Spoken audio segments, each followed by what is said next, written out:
नमस्कार विद्यार्थी मित्रांनो, तसेच सर्व पालकांनो. आपल्या आग्रहास्तव यावर्षी 10वीची परीक्षा दिलेल्या विद्यार्थ्यांच्या आणि त्यांच्या पालकांच्या विनंतीला मान देऊन आपण यावर्षी foundation batch 2020 Bhaskar academy for science and engineering या कोचिंग क्लासच्या बेस पॅटर्न या यूट्यूब चॅनलच्या माध्यमातून आपल्यापर्यंत पोहोचत आहे. आणि आपण जसा आग्रह ठेवला होता त्याच तुमच्या आग्रहाला, तुमच्या विनंतीला मान देऊन आम्ही जी काही ऑनलाईन लेक्चरची सिरीज सुरू केलेली आहे ती आपण सर्व विद्यार्थ्यांनी नियमित वेळेत काढून पाहिजे. आणि त्यामध्ये कुणाचे काही प्रश्न असतील, प्रॉब्लेम असतील ते आमच्यापर्यंत पोहोचायचे. आम्ही सुद्धा वेळ काढून आपल्याला आपल्या प्रश्नाचं उत्तर चांगल्या प्रकारे देण्याचा प्रयत्न करूया.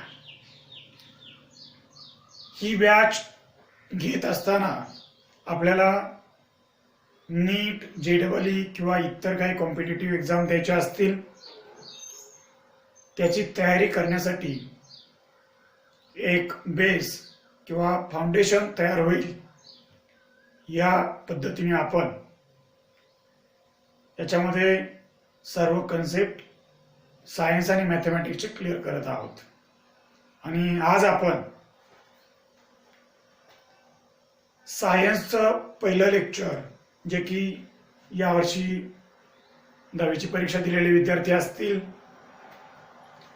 तसेच यावर्षी 12वीला असलेले विद्यार्थी असतील किंवा 11वीचे विद्यार्थी असतील, जे कोणी CETचा अभ्यास करत असतील, नीटची तयारी करत असतील, JEEची तयारी करत असतील, या सर्व विद्यार्थ्यांसाठी ही बॅच ऑनलाईन जी काही लेक्चरची सिरीज आहे सर्वांसाठी कायमस्वरूपी चांगल्या प्रकारे फायदेशीर ठरेल अशी मी अपेक्षा करतो आणि लेक्चरला सुरुवात करतो. आपण सायन्समध्ये काय शिकतो किंवा सायन्स म्हणजे काय, आज जर असा आपण बारकाईने थोडासा विचार जर केला, तुमचं सायन्सचं जे काही एज्युकेशन आहे हे तुम्ही 2री 3रीला असल्यापासून सुरुवात झालेली आहे. अर्थातच सायन्स तुम्ही चांगल्या प्रकारे 3री 4थी पासून 10वी पर्यंत सायन्सचा अभ्यास केलेला आहे. आणि हेच तुमचं जे काही सायन्स आहे, विज्ञान आहे, हे तुमच्यासाठी एक प्रकारचं बेसिक खूप फाउंडेशन आहे. आणि याचा तुम्ही चांगल्या प्रकारे अभ्यास केला असेल, याचा फायदा तुम्हाला नीटची एक्झाम असेल, JEEची एक्झाम असेल, CETची एक्झाम असेल, यासाठी निश्चित होईल. मग तुम्ही 8वी, 9वी, 10वीला जे काही सायन्स तुम्ही शिकला असताल, आपण 4थी पासून सायन्स शिकतोय किंवा 2री 3री पासून जो काही सायन्स आपण शिकत आलोय, पण 8वी, 9वी आणि 10वी या 3 वर्गामध्ये तुम्ही केलेला सायन्सचा, विज्ञानाचा जो काही अभ्यास आहे हा आपल्या पुढच्या करिअरसाठी खूप फायद्याचा होतो आणि तितकाच तो महत्वाचा आहे. मग आपण 8वी, 9वी, 10वी विज्ञानाचा अभ्यास चांगल्या प्रकारे केला असेल आणि तोच तुमचा चांगल्या प्रकारे आपण या सुट्टीच्या कालावधीमध्ये घरी बसून चांगल्या प्रकारे रिव्हिजन करायचं आहे. आणि त्यात आपली ही ऑनलाईन लेक्चरची सिरीज सुद्धा पाहायची, म्हणजे अजून तुम्हाला काही नवीन शिकायला मिळेल. कुणी सांगू शकेल का की सायन्स म्हणजे काय? तर विज्ञान. अर्थात सायन्स म्हणजे विज्ञान. पण विज्ञान म्हणजे काय? आपल्याला काय नुसता शब्द अर्थ आपल्याला शिकायचा नाहीये. पहा, आपण एका आपल्या दिवसाचा विचार करूया. सकाळी आपण उठल्याच्या नंतर आपण सूर्योदय झालेला पाहिला असेल. त्यानंतर त्या दिवशीला सूर्यास्त सनसेट तुम्ही पाहिलेला असेल.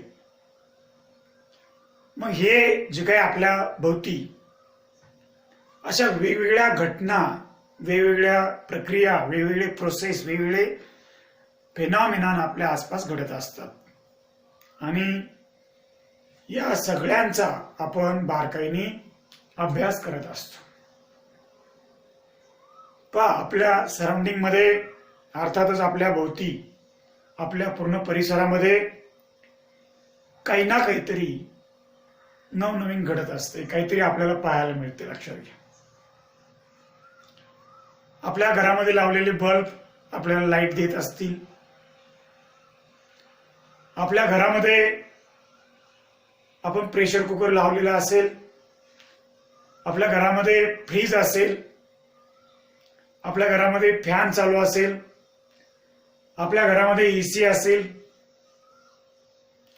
असे अनेक जे काय प्रक्रिया आपल्या रोजच्या जीवनामध्ये घडत असतात,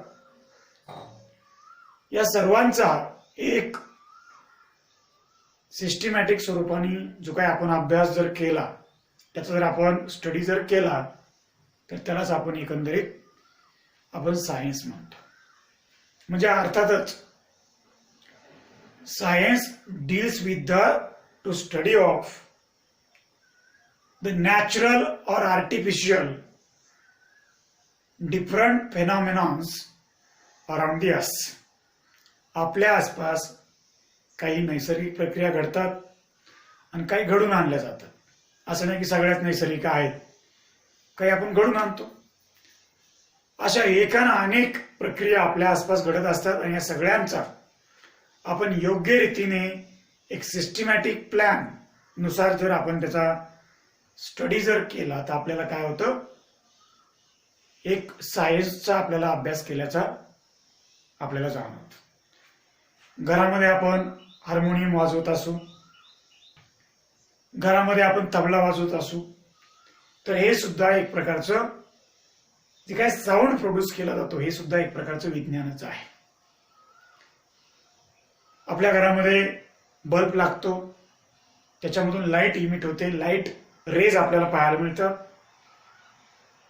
आपण जे काही बोलतो हे इतर लोकांपर्यंत पोहोचतं.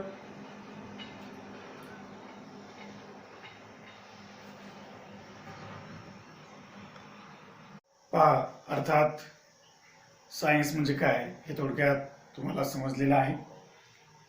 सायन्स दुसरं तिसरं काही नसून आपल्या आसपास ज्या रोजच्या काही घडामोडी घडत असतात, मग त्या समजा नैसर्गिक असतील किंवा कृत्रिम आर्टिफिशियल अशा असतील, या सगळ्यांचा आपण बारकाईने जर अभ्यास केला तर एकंदरीत हा सायन्स होऊ शकतो. आणि सायन्स हा टेक्नॉलॉजीला जन्म घालतो, हे आपल्याला निश्चित माहिती आहे. आपण मोठमोठ्या टेक्नॉलॉजी आजकाल यूज करतोय. पहा, सायन्स मध्ये आपण 3 पार्ट आपण केलेले आहेत. आपण सायन्स शिकत असताना सायन्सचे 3 भाग आपण केले. ते 3 भाग कोणते? तर पहिला भाग मी फिजिक्स असं नाव देईन, तो फिजिक्स आहे.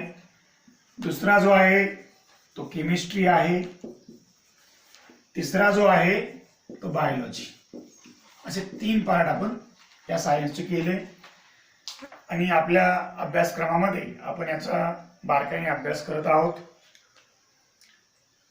आता फिजिक्स म्हणजे काय? तर भौतिक शास्त्र. भौतिक शास्त्र. केमिस्ट्री म्हणजे काय? तर रसायन शास्त्र. बायोलॉजी म्हणजे काय तर जीवशास्त्र. पहा, आता आपण थोडासा याचा डिटेलमध्ये आपण स्टडी करणार आहोत. आपण ज्यावेळेस सायन्सचा अभ्यास, नीटची एक्झाम म्हणा, JEEची एक्झाम म्हणा,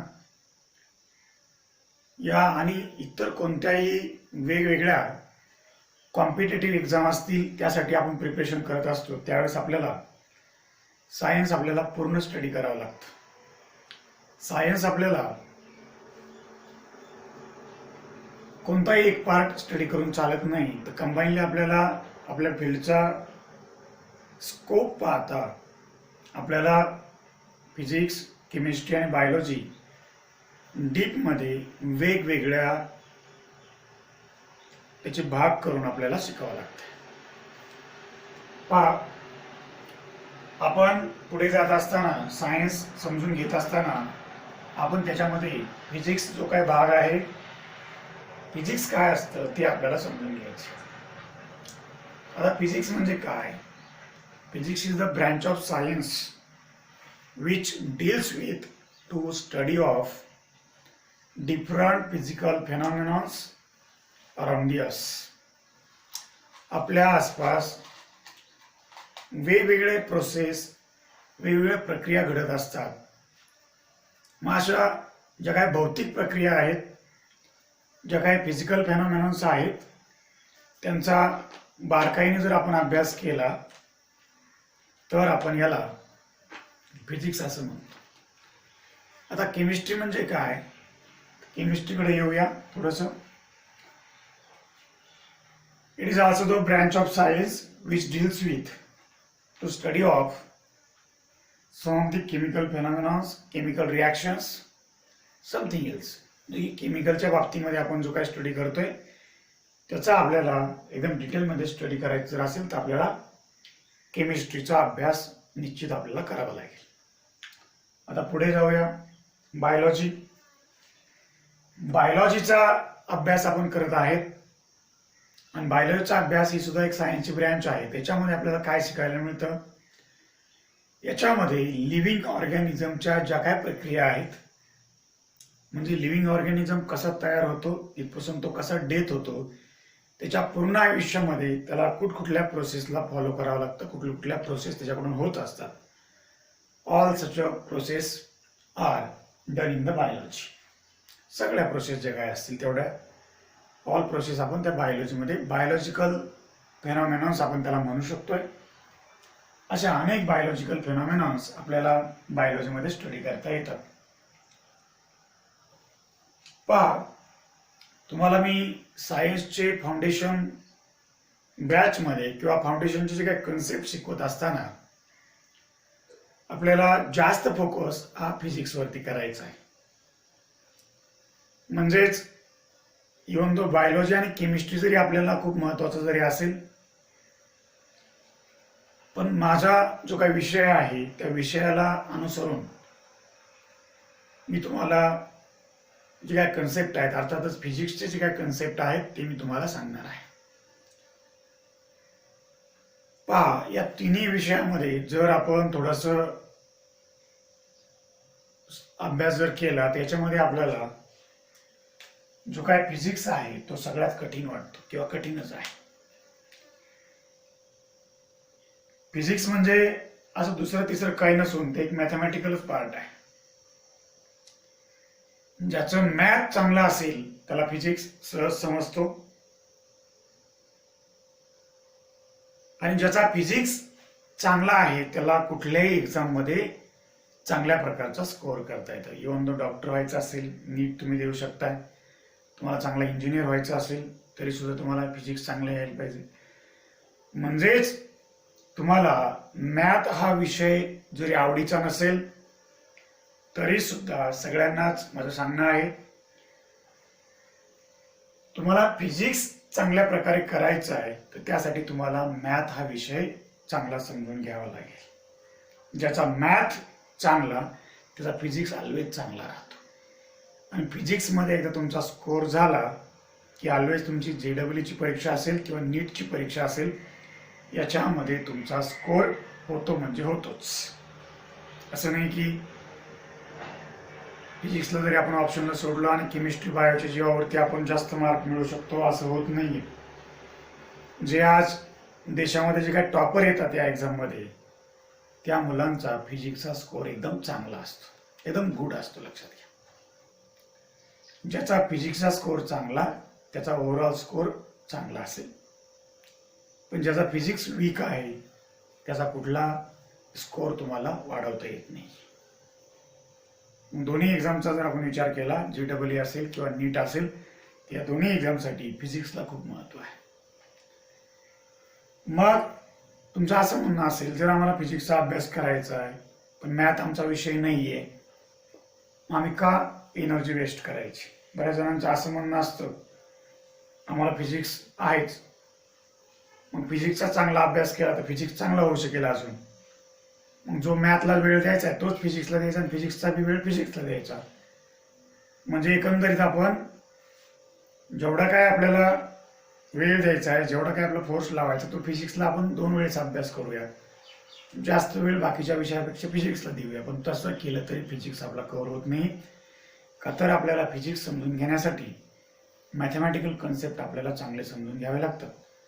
अर्थात तुमचा आत्ता जरी कुणाचा मॅथ विषय नसेल तर तो तुमचा मॅथ विषय कंपल्सरी असायला पाहिजे असं मी सांगेल. तुम्हाला मॅथचा अभ्यास करत असताना त्याच्यामध्ये 100%च मार्क मिळाले पाहिजेत, स्कोर झाला पाहिजे असं नाहीये. पण मॅथचे कन्सेप्ट जर तुम्ही चांगले शिकलात, मॅथमॅटिक्सच्या दृष्टीने ते शिकलात, तर निश्चित तुम्हाला त्याचा फिजिक्ससाठी फायदा होतो आणि तो फिजिक्स तुम्हाला समजून घेता येईल. तर आज आपण या लेक्चरमध्ये आपण फिजिक्सचं थोडंसं आपण डिस्कशन करणार आहोत. सुरुवात केली आपण. पहा,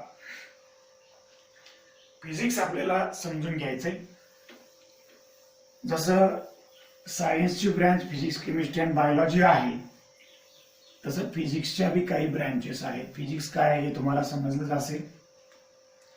फिजिक्स म्हणजे काय तर पहा, फिजिक्स आहे एक भौतिक शास्त्र.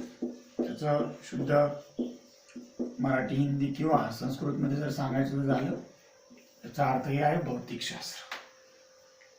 आणि या शास्त्रामध्ये कशाचा अभ्यास केला जातो?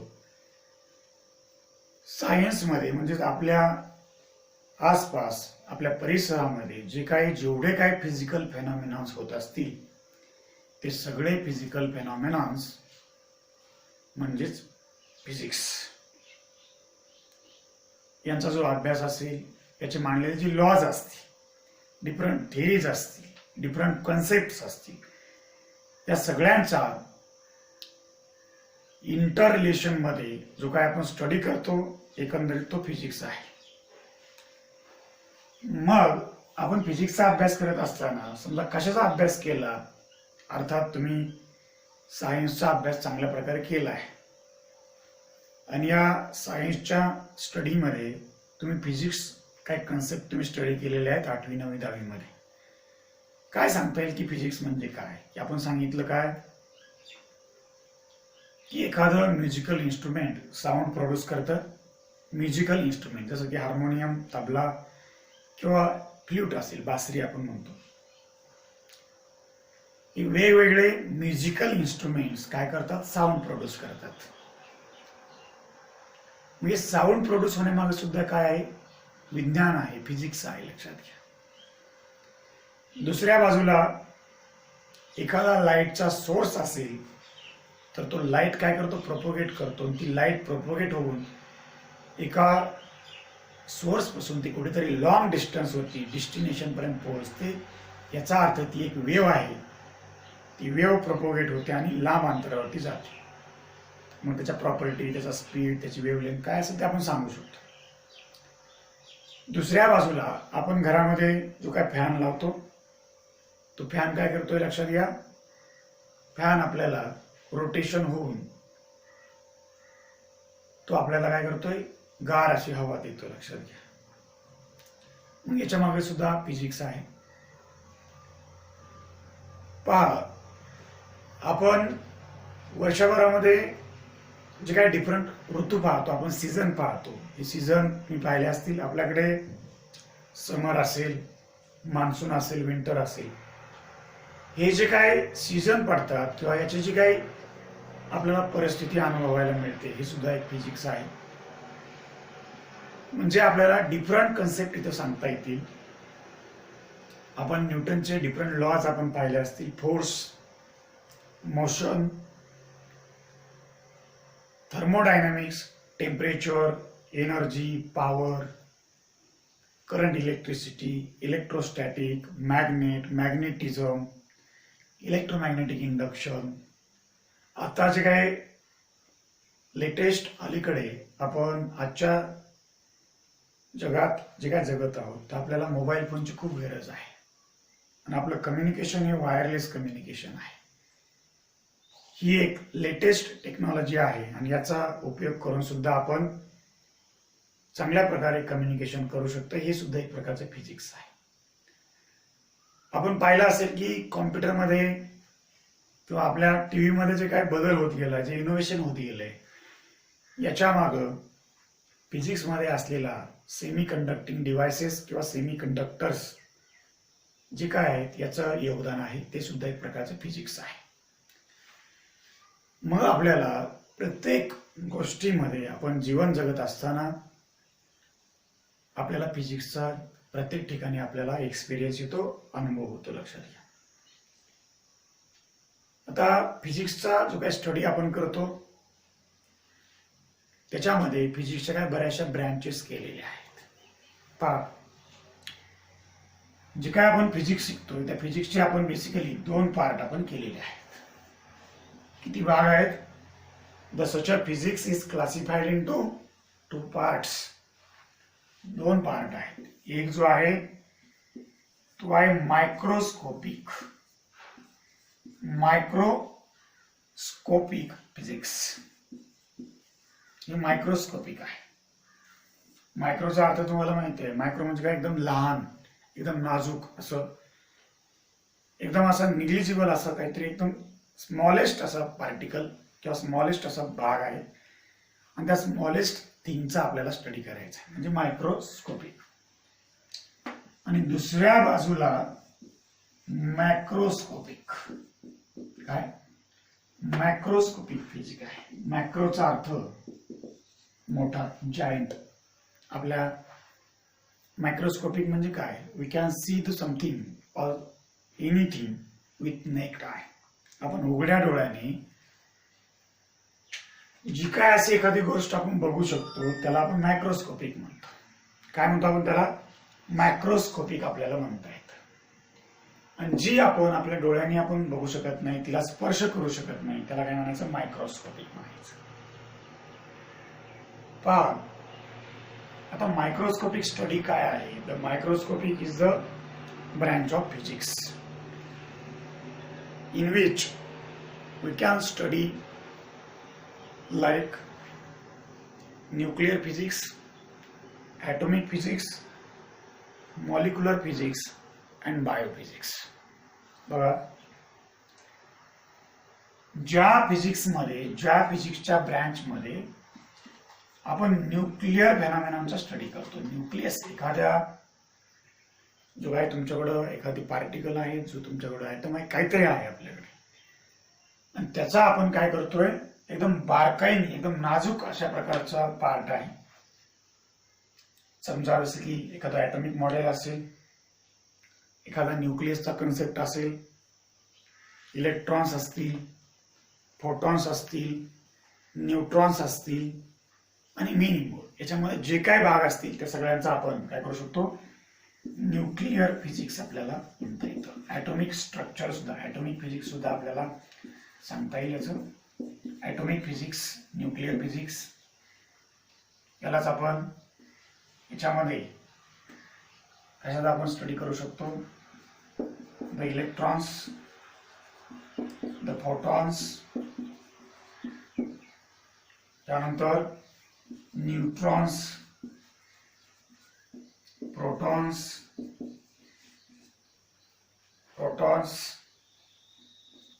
त्यानंतर बायोफिजिक्स. बायोफिजिक्स. तुम्ही म्हणता की बायोफिजिक्स काय आहे, बायो मध्ये फिजिक्सचा काय उपयोग होतो. तर पहा, फिजिक्स ज्यावेळेस आपण बायोफिजिक्स एकदम क्षुल्लक अशा बाबतीमध्ये आपला कधी पल्स रेट किंवा आपल्या हृदयाचे जे पल्स आहेत किंवा ठोके आहेत हे मोजायचे असतील तर आपण स्टेथोस्कोप यूज करतो. आपण कार्डिओलॉजी हा कन्सेप्ट ऐकलेला असेल, सिटी स्कॅन ऐकलेला असेल, MRI ऐकलेला असेल, किंवा आपल्याकडे असलेला मायक्रोस्कोप याचाही आपण भाग पाहिलेला असेल. तर असे अनेक छोट्या छोट्या पार्टिकलचा किंवा एकदम असं निग्लिजिबल किंवा याच्यामध्ये तुम्हाला DNA स्टडी करायचा असेल, DNA यासाठी सुद्धा आपल्याला फिजिक्स लागते. DNA, RNA हे जे काय नाजूक अशा प्रकारचे पार्टिकल आहेत किंवा नाजूक असा भाग आहे, एकदम छोटासा असं ॲटम्स आहेत, एकदम निग्लिजिबल असं त्याचं एक्झिस्टन्स आहे. त्याचा जर आपल्याला स्टडी करायचा असेल तर आपल्याला त्या मायक्रोस्कोपिक फिजिक्सच्या अंडर करावा लागतोय. त्याला आपण बायोफिजिक्स असं म्हणू शकतोय. तुमच्याकडे समजा एखाद्या इलेमेंटचा किंवा एखाद्या ऑब्जेक्टचा जो काय ॲटम आहे, छोटासा ॲटम आहे, त्या ॲटमचा किंवा त्या पार्टिकलचा आपल्याला स्टडी करायचा असेल तर ते न्यूक्लिअरच्या बाबतीमध्ये आपण लक्षात घेऊ शकतो. एखादा न्यूक्लियस आहे आणि तो न्यूक्लियस कन्सिस्ट ऑफ इलेक्ट्रॉन्स, म्हणजे such atom consist of electrons, protons, neutrons etcetera. And in such an atom, the nucleus consists of, at the center of such an atom is the nucleus, and the nucleus consists of protons and neutrons. त्याच्यामध्ये proton neutron असतात. एकदम नाजूक. आता उघड्या डोळ्यात काय दिसत नाही आपल्याला. कुठला एखादा तुम्ही सबस्टन्स घ्या किंवा काहीतरी बॉडी घ्या, काहीतरी ऑब्जेक्ट घ्या, त्याचा एक ॲटम लक्षात घ्या, ॲटॉमिक स्ट्रक्चर आपल्याला समजून घ्यायचे. न्यूक्लिअर फिजिक्स जसं की आपण पहा, तो न्यूक्लियसचा विचार जर केला तर त्या ॲटमचा जो काही न्यूक्लियस आहे, न्यूक्लियसला खूप महत्व आहे. सगळं काही त्या ॲटम मध्ये जे काही घडतंय due to the by such a nucleus. म्हणजे whole mass of such a atom is suppose to be consist at a nucleus. पुढं असतं ते concentrated at the nucleus, nucleus मध्ये कॉन्सन्ट्रेट झालेलं असतं. मग न्यूक्लियसला खूप महत्व आहे. न्यूक्लिअर फिजिक्स मध्ये आपण कधी पाहिलं असेल, न्यूक्लिअर फिजिक्स मध्ये ॲटॉमिक बॉम्ब, हायड्रोजन बॉम्ब किंवा न्यूक्लिअर फिजिक्सचा किंवा ॲटॉमिक फिजिक्सचा जो काही स्टडी आहे, आपण पॉवर जनरेशनसाठी सुद्धा आपण याचा उपयोग करू शकतो. ॲटॉमिक पॉवर आपण पाहिलं असेल, अणुविद्युत जे काय अणुविद्युत आहे, ॲटॉमिक एनर्जी आहे, ॲटॉमिक पॉवर आहे, ही कोणत्या प्रिन्सिपलवरती मिळते आपल्याला, तर आपल्याला ह्या मायक्रोस्कोपिकच्या फिजिक्सचा आपल्याला त्यासाठी स्टडी करावा लागतो. आपल्याकडं इलेक्ट्रॉन्सचा आपण स्टडी करतो, फोटॉन्स असतात त्याचा आपण विचार करतो, न्यूट्रॉन आहेत, प्रोटॉन्स आहेत. अशा प्रकारे एकदम निग्लिजिबल असा नाजूक अशा पार्टिकलचा जर आपण स्टडी केला तर आपण त्याला काय बोलतो, तर मायक्रोस्कोपिक फिजिक्स आपल्याला म्हणता येतं. आता दुसऱ्या बाजूला आपल्याला मॅक्रोस्कोपिक फिजिक्सचा आपल्याला लक्षात घ्यायचंय. काय करायचंय, मॅक्रोस्कोपिक फिजिक्स हे लिहून घ्या. आपण मॅक्रोस्कोपिक फिजिक्सचा आपण लगेच आपण अंडरस्टँड करणार आहोत.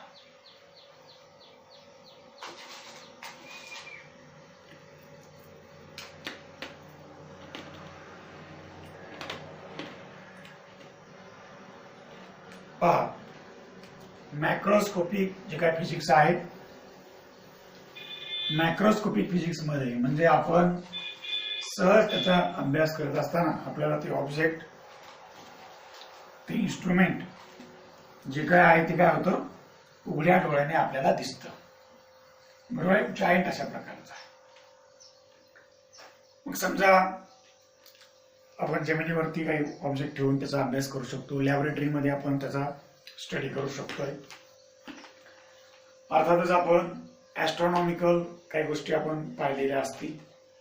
ॲस्ट्रॉनॉमिकल म्हणजे जसं की चंद्र असेल, सूर्य असेल, तारे असेल किंवा अजून काही सेलेस्टियल ऑब्जेक्ट्स असतील, जे चमकणारे जे काही ऑब्जेक्ट असतात, याचाही आपण काय करू शकतो, डोळ्यांनी पाहून त्याचा अभ्यास करू शकतो. दुसरं बाब म्हणजे आपल्या टेम्परेचरमध्ये काय जो काही डिफरन्स तयार होत असतो, त्या डिफरन्सचा जर आपण विचार केला, एका ठिकाणाहून हीट किंवा जी काही एनर्जी आहे ती दुसऱ्या ठिकाणी जाते, त्या ठिकाणी आपण थर्मोडायनामिक्सचा आपण स्टडी करू शकतो, ते बी आपल्याला लक्षात घेता येईल. दुसऱ्या बाजूला आपण करंट, इलेक्ट्रिसिटी अँड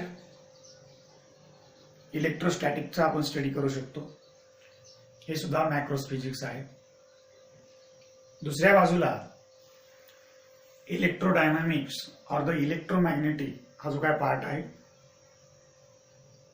तो म्हणजेच मॅग्नेट आणि इलेक्ट्रिसिटी किंवा इलेक्ट्रोस्टॅटिक याचा कंबाईन जो काही पार्ट आहे, त्याला आपण इलेक्ट्रोडायनामिक किंवा इलेक्ट्रोमॅग्नेटिक असं म्हणतो.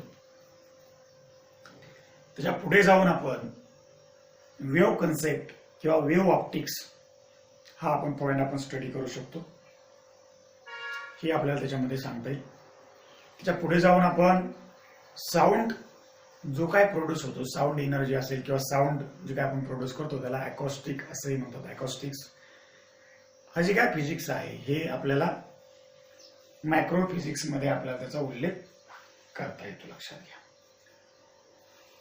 आता मॅक्रो फिजिक्स कडे जात असताना आपण त्याचे काही भाग आपण करणार आहोत. तर मॅक्रो फिजिक्स मध्ये आपल्याला सगळ्यात सुरुवातीला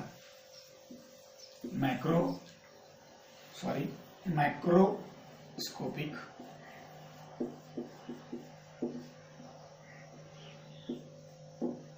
जे काही फिजिक्स आहे याच्यामध्ये काही पार्ट केलेले आहेत.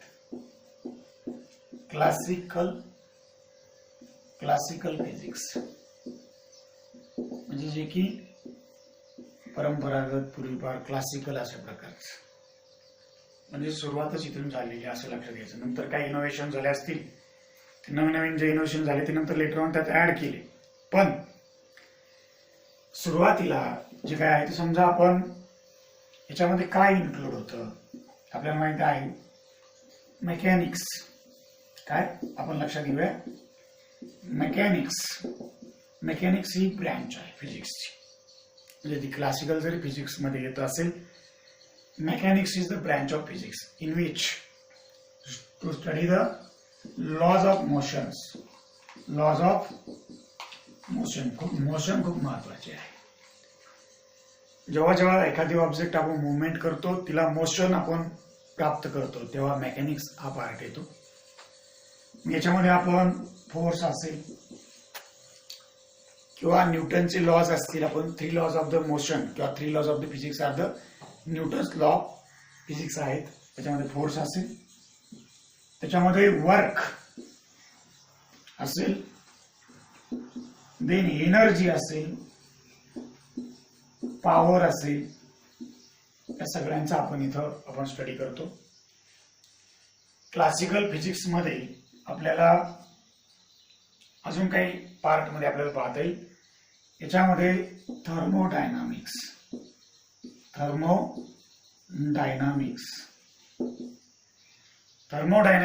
मध्ये आपण कशाचा स्टडी करतो, ही सुद्धा एक फिजिक्सचीच ब्रँच आहे. In thermodynamics we can study the relation between heat, temperature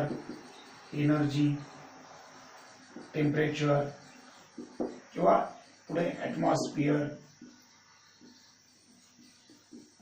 ॲटमॉस्फिअरचा आपण स्टडी करतो. टेम्परेचर डिफरन्स आपल्याला कसा मिळतो, टेम्परेचर इफेक्ट कसा मिळतो, एनर्जी ट्रान्सफर कशी होते, ही आपल्याला त्याच्यामध्ये पाहता येते. त्याच्या पुढे आपण कायनेटिक थिअरी हा पार्ट आपण लक्षात घेतो. कायनेटिक थिअरी सुद्धा काय क्लासिकल फिजिक्सचाच भाग आहे. मग कायनेटिक थिअरी, त्याच्यानंतर रेडिएशन्स, कायनेटिक थिअरी, रेडिएशन्स, या अनेक पार्ट आपण लक्षात घेतो. एखादा मॉलिक्यूल कशा प्रकारे मुवमेंट करतो, मग तो सॉलिडमध्ये असेल, लिक्विडमध्ये असेल किंवा गॅसमध्ये असेल, तर आपल्याला कायनेटिक थिअरीच्या कन्सेप्टमध्ये तो स्टडी करता येईल. रेडिएशन हा कन्सेप्ट सुद्धा आपल्याला पाहता येतो.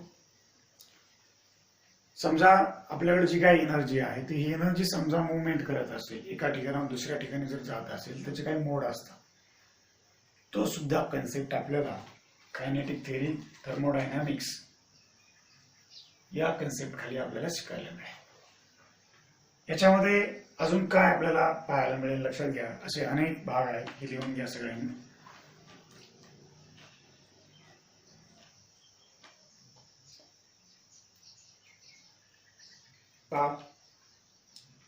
याच्यामध्ये आपल्याला पुढचा जो काही भाग आहे, याच्यामध्ये मॅटर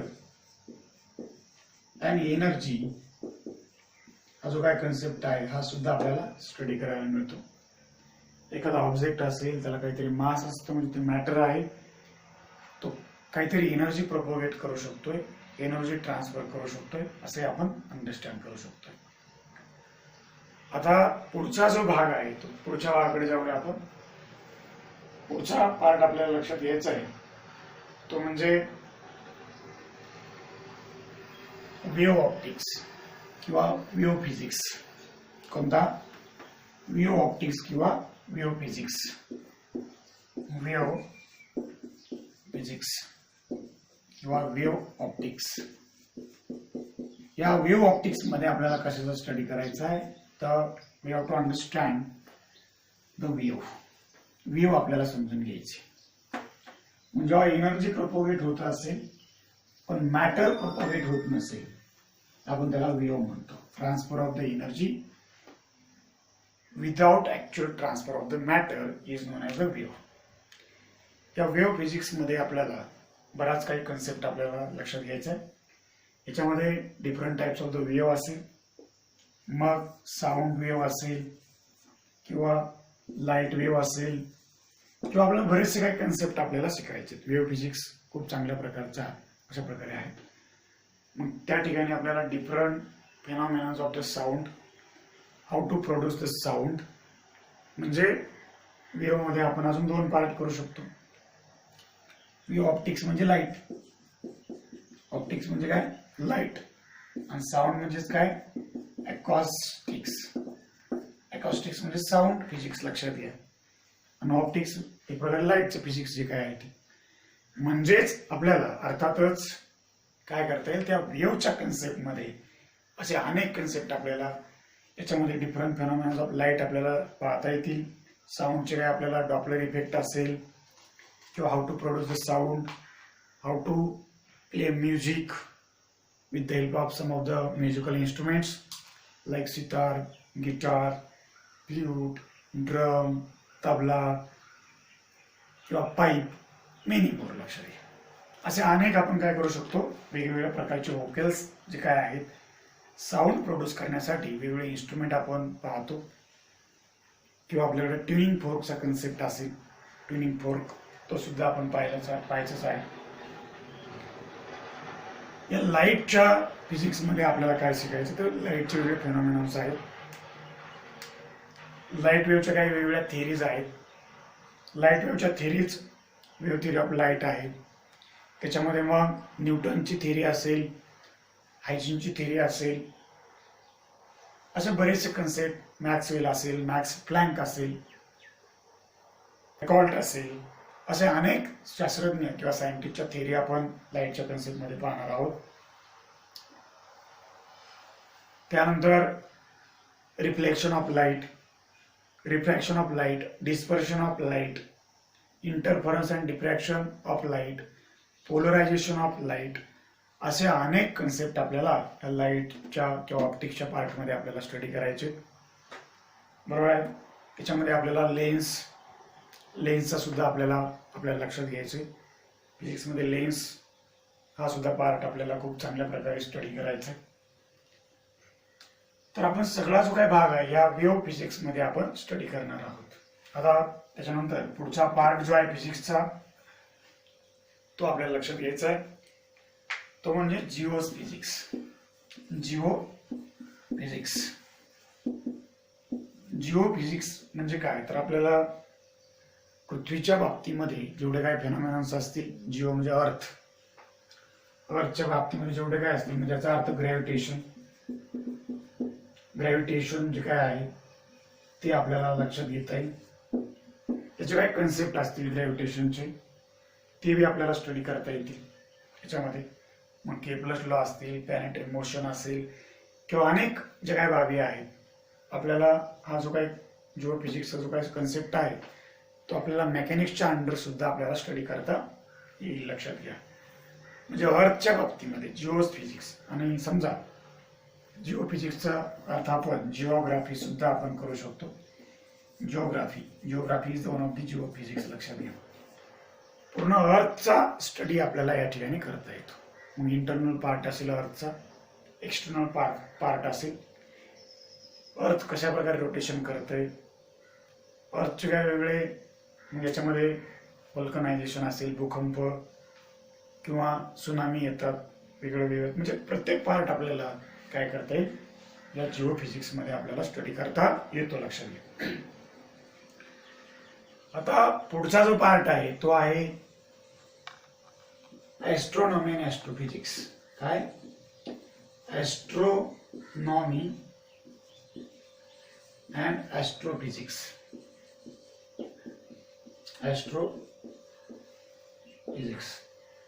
ॲस्ट्रॉनॉमी अँड ॲस्ट्रोफिजिक्स असा पार्ट आपण त्याला एक प्रकारे अंतरिक्ष शास्त्र असं म्हणतो. लक्षात घ्या. किंवा नक्षत्रांचा अभ्यास करणे. नक्षत्र म्हणजे काय, द सेलेस्टियल ऑब्जेक्ट्स, म्हणजे चमकणारे आपल्या पृथ्वीच्या आसपास असलेले, सोलर सिस्टीम मध्ये असलेले जेवढे काही स्टार्स आहेत, सेलेस्टियल ऑब्जेक्ट्स आहेत, त्याचा जो काय आपल्याला स्टडी करायचा आहे तो स्टडी आपण काय करू शकतो, ॲस्ट्रॉनॉमी आणि ॲस्ट्रोफिजिक्स या कन्सेप्ट खाली आपण करू शकतो. आणि जो काय आपल्याकडं शेवटचा पार्ट राहिला तो म्हणजे मॉडर्न फिजिक्स. लक्षात घ्या. आता मॉडर्न फिजिक्स मध्ये काय आपल्याला स्टडी करायचंय, तर मॉडर्न फिजिक्स मध्ये आपल्याला अभ्यास करायचा आहे. पहा, अलीकडे आपण बऱ्याच काही गोष्टी तुम्हाला मी ऑलरेडी उल्लेख करून दिला होता. Theory of relativity by the आइन्स्टाईनने थिअरी मांडली होती, आणि त्या थिअरीमध्ये त्याने सांगितलं होतं the energy is equal to mc². पहा, थिअरी ऑफ रिलेटिव्हिटीची जी काय थिअरी आहे, theory of relativity is equal to mc². आणि दुसरी जी काय थिअरी आहे मॅक्स प्लँक्स थिअरी. जो काय मॅक्स आहे तर मॅक्स प्लँकनी जी काय थिअरी सांगितलेली आहे, मॅक्स प्लँक्स थिअरी. मग मॅक्स प्लँक्स थिअरी याच्यामध्ये आपल्याला E is equal to H जी काही एनर्जी आपल्याला मिळते, एनर्जी आणि मॅटरच्या बाबतीमध्येच आपल्याला तो कन्सेप्ट आपल्याला शिकायला मिळतो. मॉडर्न फिजिक्स मध्ये अलीकडे नवनवीन लागलेले जे काही शोध असतील, इलेक्ट्रोमॅग्नेटिक वेव्स, काय इलेक्ट्रो किंवा EM वेव्स, खूप चांगल्या प्रकारचा असा मॉडर्न फिजिक्सचा भाग आहे इलेक्ट्रोमॅग्नेटिक वेव्स. तसं जर पाहिलं तर 6-7 प्रकारच्या इलेक्ट्रोमॅग्नेटिक वेव्स आहेत, डिफरंट वेव्स आहेत. तसं नाही इलेक्ट्रोमॅग्नेटिक वेव्ह ही एकच आहे नाही. तर इलेक्ट्रोमॅग्नेटिक वेव्ह मध्ये एक्स रे असेल, गॅमा रे असेल, अल्ट्राव्हायलेट असेल, तुमची मायक्रोवेव्ह असेल, रेडिओ वेव्ह असेल, बरोबर आहे. अशा अनेक वेव्ह ज्या काय आहेत त्या वेव्ह आपल्याला त्यामध्ये शिकायला मिळतील. त्याच्याद्वारे होणारं कम्युनिकेशन किंवा new technology, new communication medias हे आपल्याला सगळं या ठिकाणी पाहायला मिळेल. या ठिकाणी आपल्याला मॉडर्न फिजिक्स मध्ये सेमी कंडक्टर हा जो काही भाग आहे तो आपल्याला या ठिकाणी शिकायला मिळेल. त्याच्यानंतर कम्युनिकेशन सिस्टीम, आताची जी काही कम्युनिकेशन सिस्टीम आहे, आपण जर बारकाईने जर विचार आपण केला थोडक्यामध्ये, तर आपल्याला जी काही लेटेस्ट कम्युनिकेशन सिस्टीम आहे ती आपल्याला या मॉडर्न फिजिक्समध्ये आपल्याला शिकायला मिळते. किंवा अलीकडे कॉम्प्युटर कसा तयार केला, त्यासाठी काय यूज केलं, मोबाईल फोन कसे छोटे होत गेले. समजा पूर्वीचा कॉम्प्युटर म्हणजे खूप मोठ्या प्रकारे, पूर्वीचा कॉम्प्युटर जर करायचा असेल आपल्याला तर तो खूप मोठा असा प्रकारचा कॉम्प्युटर होता. त्याच्यामध्ये थोडासा इनोव्हेशन होत गेले, कॉम्प्युटरची साईज डिक्रीज होत गेली. आणि अलीकडे आपला कॉम्प्युटर म्हणजे मोबाईल सारखा कॉम्प्युटर आपल्याला पाहायला मिळतो. म्हणजे हे इनोव्हेशन कसे होत गेले तर त्याच्यामध्ये सेमी कंडक्टर किंवा मॉडर्न फिजिक्सचा खूप महत्त्वाचा असा प्रकारचा परिणाम आपल्याला पाहायला मिळेल. तर अशा प्रकारे आपण एक एक पॉईंट करता करता, आपल्याला फिजिक्स काय सोपा नाहीये किंवा तो छोटा बी नाहीये. फिजिक्स हा खूप मोठा आहे आणि पूर्ण या फिजिक्सचा आपल्याला काय करायचं आहे, स्टेप बाय स्टेप सायन्सच्या कन्सेप्ट खाली आपण सायन्सची जी काय फाउंडेशन बॅच आपण घेणार आहोत, त्या फाउंडेशन बॅचच्या अंडर आपल्याला फिजिक्सचे वेगवेगळे जे काय कन्सेप्ट आहेत ते कन्सेप्ट आपल्याला शिकायचे. आणि रोज आपण याच्यावरती एक 10 मिनिट 20 मिनिट आपण एक नवीन कन्सेप्ट आपण शिकणार आहोत. त्याला कुठल्याही चॅप्टरचं बंधन नाहीये, कुठलाही चॅप्टर वाईज शिकायची आपल्याला गरज नाहीये. आपल्याला जे कन्सेप्ट आपल्याला योग्य वाटतील असे आपण कन्सेप्ट 10 मिनिट 20 मिनिट आपण करून एक कन्सेप्ट आपण स्टडी करणार आहोत. दुसरी महत्त्वाची बाब, ज्यावेळी तुम्ही व्हिडिओ पाहत असताल त्यावेळेस थोडासा आवाजाचा काही प्रॉब्लेम असेल तर तुम्ही तो त्या प्रकारे ते समजून घ्यायचा आहे. आणि काही त्रुटी असतील तर त्या मला अवश्य फोन करून कळवायच्या. थँक्यू.